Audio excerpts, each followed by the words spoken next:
Are you ready, Exiles? As it is that time again where we try to push the limits of Cyclone beyond of what's thought possible. I'm not talking about cast on grid setups or Shockwave. I'm talking pure Impale Cyclone build, just like the good old days. By prioritizing some of the new stuff that GGG added to the game in the past couple of leagues, like Forbidden Jewels, that in combination with perfect legacy items, we get a monster of a build that devours everything in its path.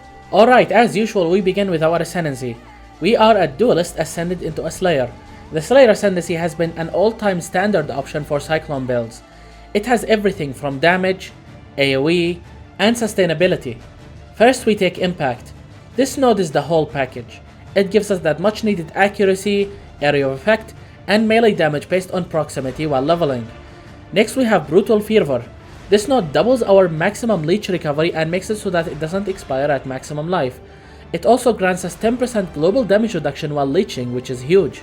Next we got Overwhelm. This node hard sets your weapon base critical strike chance to be 8%. The lower your weapon base critical strike chance, the more damage you get out of this node. Last but not least we got Bane of Legends. This node is a simple 10% more damage if you have killed recently and 20% more damage against unique enemies. Usually we take this node last, because that's when we start killing endgame bosses in Path of Exile.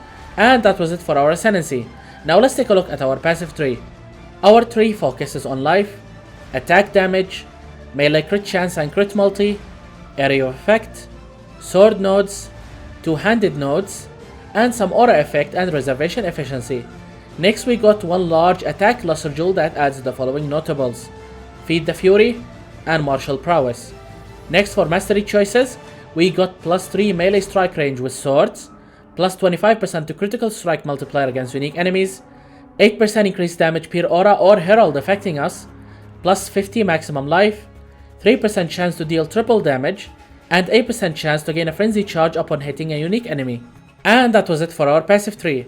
Now let's talk about items, starting off with one of Path of Exile's best rare items, and that is Skullward Golden Mantle, a chest I personally crafted in 3.13 and has been mirrored over 12 times so far. It has tier 1 life, elevated 2% additional base crit chance with attacks, elevated 5% explode, elevated power charge on crit, additional curse, and tier 1 chaos resistance. This is hands down the best general purpose body armor for any attack build in this game. Feel free to hit me up for a copy inside the game if you want one. Anyway, next we got the perfectly rolled Starforge as our main hand weapon. I don't think I have to say anything specific about this one. It has high physical damage, plus 100 life, 20% increase AoE with attacks, and it allows your physical damage to shock. Next for our amulet, we got one with life, crit chance, crit multi, pride mana reservation efficiency, and minus 9 to the total mana cost of skills, which by itself removes the mana cost of Cyclone. This mod is legacy, although there are a handful of items listed on the market with it for sale. Alternatively, you can just craft minus 3 mana cost prefix on your amulet and both rings to get the same result. Make sure to anoint Disemboweling on your amulet for that added damage boost. Next we got the rare helm with increased blood and sand buff effect enchant. On this one you want resistances, crit multi, and as much life as possible. Next we got the rare gloves with elevated Impale and elevated Culling Strike. You can combine both mods with an Awakener's Orb. After that, the mods you can get are random.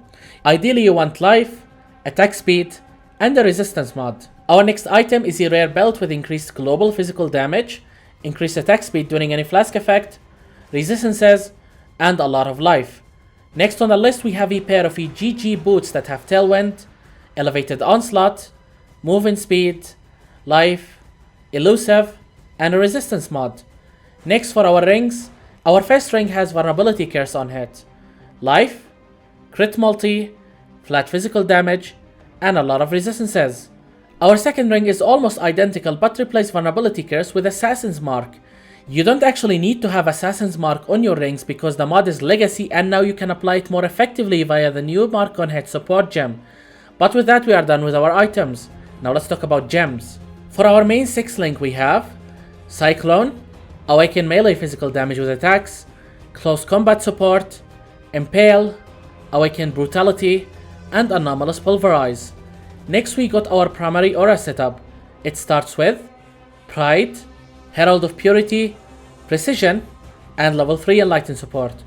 Now continuing with our auras, we have Flesh and Stone, Blood and Sand, Main Support, and level 1 Vitality. Our last gem setup contains some leftover gems. These are Dread Banner, Blood Rage, Summon Ice Golem, and the Portal gem. Please note that you might not have enough mana to use all of these gems and auras if you do not have the Pride Mana Reservation mod on your amulet. But with that we are done with our mandatory gems. Make sure to check the BOB link down in the description for full details on all gems I use. Alright, now let's talk about our jewels. For our Watcher's Eye, we got Impales we inflict lasts 2 additional hits while affected by Pride, and 12% chance to deal double damage while also affected by Pride. This is an expensive combination, but only the first mod is mandatory. Next we got 1 Forbidden Flame and 1 Forbidden Flesh jewels. Both of these must mention the Gladiator's Arena Challenger Ascendancy node. This one grants us Challenger charges while we are running Blood and Sand gem. These provides 20% more attack and movement speed while in combat, which is almost permanent. Finally, any remaining jewel socket you have left should be filled with a normal rare jewel like this one. We are looking for life, crit multi, area damage, and resistances if you still need them. Finally, for Bandit's quest, we are going to help Alira. Shocking, I know. Anyway, for Pantheons, we got the Soul of the Brine King and the Soul of Abereth. And that was it for our fully min-max Cyclone build for this league. If you guys enjoyed this video, then you know the drill. Leave a like, comment your thoughts down below, and maybe even subscribe so you don't miss out on any future build guides like this one. My name is Phoenix and I will see you all in the next video. What's this? A real challenge? You finally caught my attention.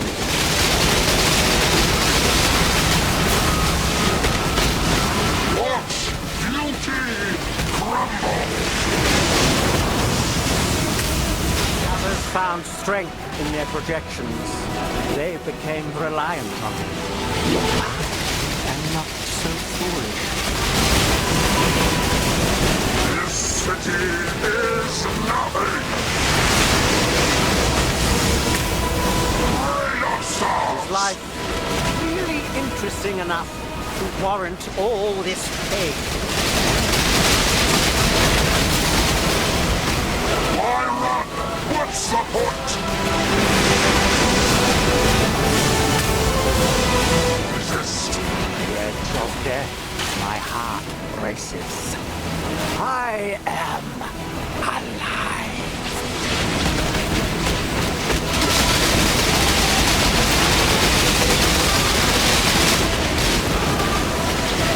Feel the thrill of The void is gold! Everlasting fire! I felt something